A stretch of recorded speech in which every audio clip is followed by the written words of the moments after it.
Good morning students. आज हम structure of sporangia के बारे में चर्चा करेंगे।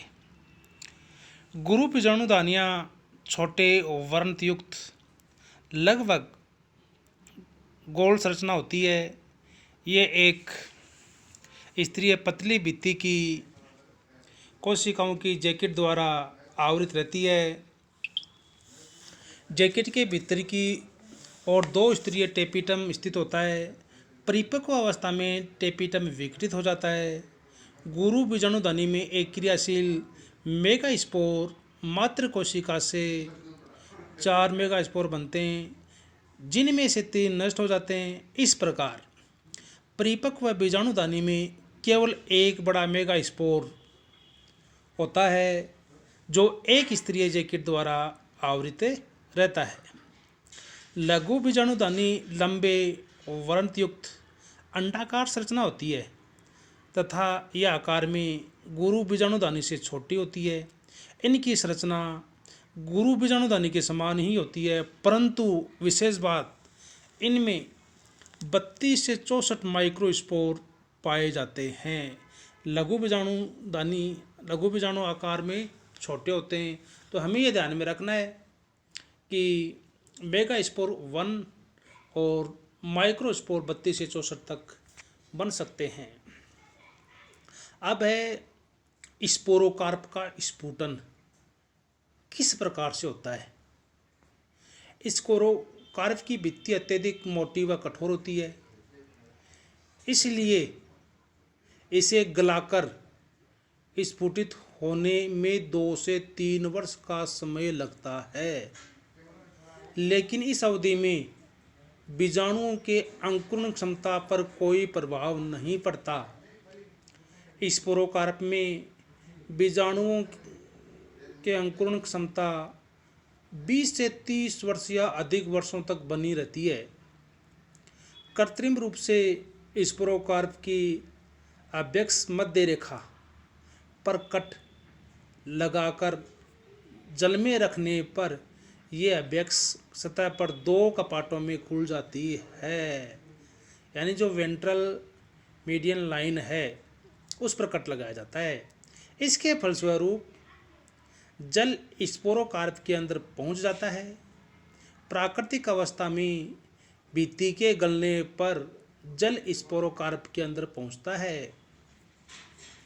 जिलेटिनी वल्ले जल अवशोषित कर फूल जाता है तथा खुले कपाटों से अभ्यक्ष छोर से सुराही सहित बाहर निकल आती है, परंतु डोर्सल छोर पर स्पोरोकार्प के अंदर जुड़ा रहता है। कुछ समय पश्चात इंडुसियम तथा बीजाणुदानी भित्तियाँ विघटित हो जाती हैं तथा बीजाणु मुक्त होते रहते हैं। अब है स्पोरोकार्प की आकारीय प्रकृति, मॉर्फोलॉजिकल नेचर ऑफ स्पोरोकार्प। ये वैसे एग्ज़ाम की दृष्टि से महत्वपूर्ण नहीं है, फिर भी इसको हमें ध्यान में रखना है। स्पोरोकार्प के आकार की प्रकृति के संबंध में वैज्ञानिकों द्वारा समय समय पर विभिन्न मत प्रस्तुत किए गए हैं, जिन्हें अग्रलिखित 2 वर्गों में विभाजित किया गया है। फर्स्ट, फर्नखंड अथवा पटलीय परिकल्पना, लिप सेगमेंट या लेमिनियर हाइपोथेसिस। सेकंड है पर्णवंत परिकल्पना, तो पर्णखंड अथवा पटलीय परिकल्पना। इस मत के अनुसार स्पोरोकार्प पत्ती का एक पार्श्व फलद भाग, लेटरल फर्टाइल पार्ट। इस मत के प्रमुख समर्थक हैं रूसो, कैंपबेल, बावर, गोविल, स्मिथ, पुरी व ग्रग। गुप्ता व इन वैज्ञानिकों ने स्पोरोकार्प की आकृति की प्रकृति के बारे में विभिन्न प्रकार के मत प्रकट किए। तो रूसो के अनुसार स्पोरोकार्प 2 पर्णों की बनी संरचना है, जिसमें अभ्यक्ष सतह एक दूसरे की ओर होती है। पुरी तथा गर्ग का मत, इस मत के अनुसार पिच्छाकार संयुक्त पर्ण पिन्नेटली कंपाउंड लीफ का रूपांतरण है जिनमें पर्णक संयुक्त होकर एक स्पोरोकार्प कहते हैं। बावर के अनुसार इसकी संरचना पत्ती का रूपांतरण है। गोबिल के अनुसार यह पत्ती का एक फर्टाइल पिन्ना उरोर पर्णक, अतः बीजाणुदानी रहित स्पोरोकार्प की तुलना में यह अधिक पर्णकों में की जा सकती है। एम्स ने स्पोरोकार्प की तुलना 4 पर्णकों युक्त पत्ती के सिरे से की है। इस मत के अनुसार ऐसी संयुक्त पत्ती के निचले 2 पर्णक स्पोरोकार्प में ट्यूबरकल द्वारा निरूपित होते हैं, जबकि ऊपर 2 पर्णक स्पोरोकार्प को निरूपित करते हैं। इस तथ्य की पुष्टि स्पोरोकार्प के संवहन तंत्र के अध्ययन से की जाती है। जो वास्कुलर बंडल्स या जो वास्कुलर सिस्टम्स है इसके लिए इंपॉर्टेंट मानी गई है। स्मिथ के अनुसार स्पोरोकार्प एक रूपांतरित पर्णक है जिसमें एक मध्य शिरा तथा 15 से 20 पार्श्व शिराएं होती हैं तथा सोरस पर्णक के अपाक सतह पर स्थित होते हैं। पुरी व ग्रग के मत के अनुसार भी स्पोरोकार्प एक रूपांतरित पर्णक है जिसमें अनेक पिन्यूल्स लगे होते हैं। पिन्यूल्स की संख्या इसमें उपस्थित संघीय पुलों के बराबर होती है। संघीय पुल पिच्छिका के मध्य शिरा बनाते हैं।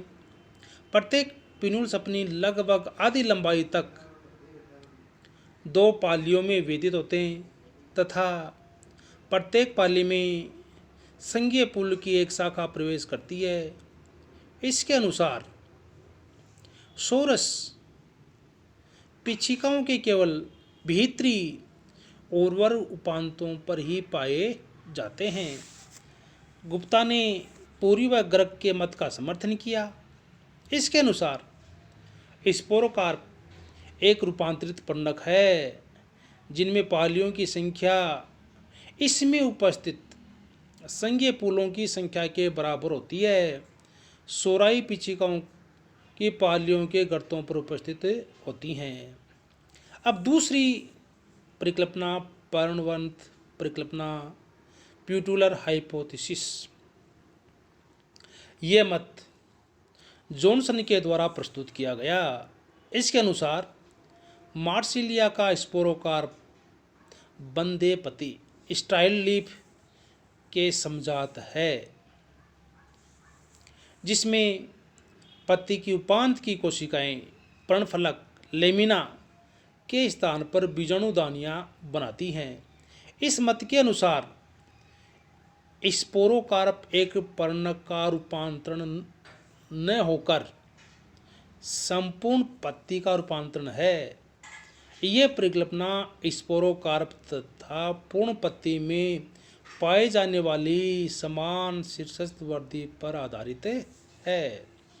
तो यहाँ पर हमें जो ध्यान में रखना है वो है एक तो बीजाणुदानी की जो स्ट्रक्चर है, इनके अलावा जो स्पोरोकार्प है इसका स्फुटन किस प्रकार से होता है, ये इम्पोर्टेंट हैं।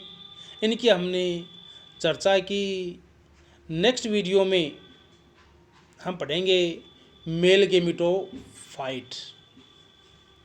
यहाँ पर हमें एक बात ध्यान में रखनी है कि जो मार्सिलिया है इसमें 2 प्रकार के बीजाणु पाए जाते हैं, लघु और गुरु बीजाणु। तो यहाँ पर जो गेमिटोफाइट हैं वो भी 2 ही प्रकार के बनेंगे। इसको हमें ध्यान में रखना है, जिसका अध्ययन हम बहुत अच्छी तरीके से अगले वीडियो में करेंगे। ओके, धन्यवाद।